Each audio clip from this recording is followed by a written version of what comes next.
Bike আরোহী এবং auto বা টোটো চালকদের কাছে অনুরোধ, তারা যেন যত্রতত্র রেল লাইন পারাপারের চেষ্টা না করে।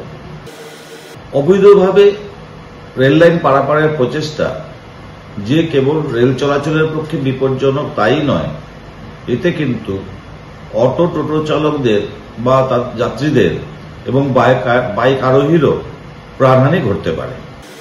নির্দিষ্ট জায়গা ছাড়া পারাপারের প্রচেষ্টা না করাই ভালো।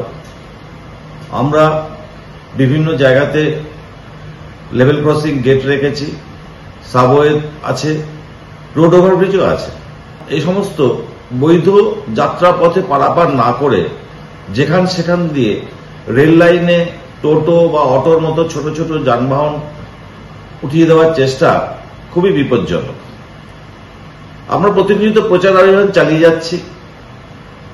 আশা করি জনসাধারণের সচেতনতার অভাব হবে না এবং সবাই প্রতিবাদে করবেন কেউ যদি এভাবে অবৈধভাবে রেল লাইন পারাপারের চেষ্টা করেন।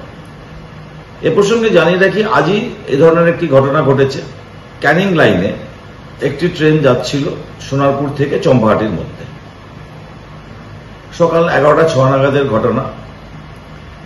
এক বাইক আরোহী হঠাৎ করে রেল লাইনে উঠে পারাপারের চেষ্টা করেন, কিন্তু অ্যাপ্রোচিং ট্রেন দেখতে পেয়ে বাইকটি লাইনের ওপর ফেলে রেখে পালিয়ে যান। বাইকে ট্রেনটি এসে আলতো করে ধাক্কা মারে। এমন কিছু ঘটেনি, কিন্তু এ ধরনের প্রচেষ্টা খুবই নিন্দনীয়। ট্রেনটি প্রায় 20-25 মিনিট দাঁড়ায় ওখানে।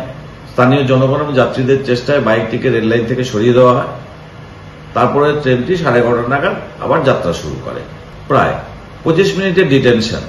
এটা কিন্তু বাইক আরোহীর অপকর্মের জন্যই। এই ধরনের অ্যাক্টিভিটি বন্ধ হোক, এটাই আমাদের কাম্য। আপনারাও সজাগ থাকুন।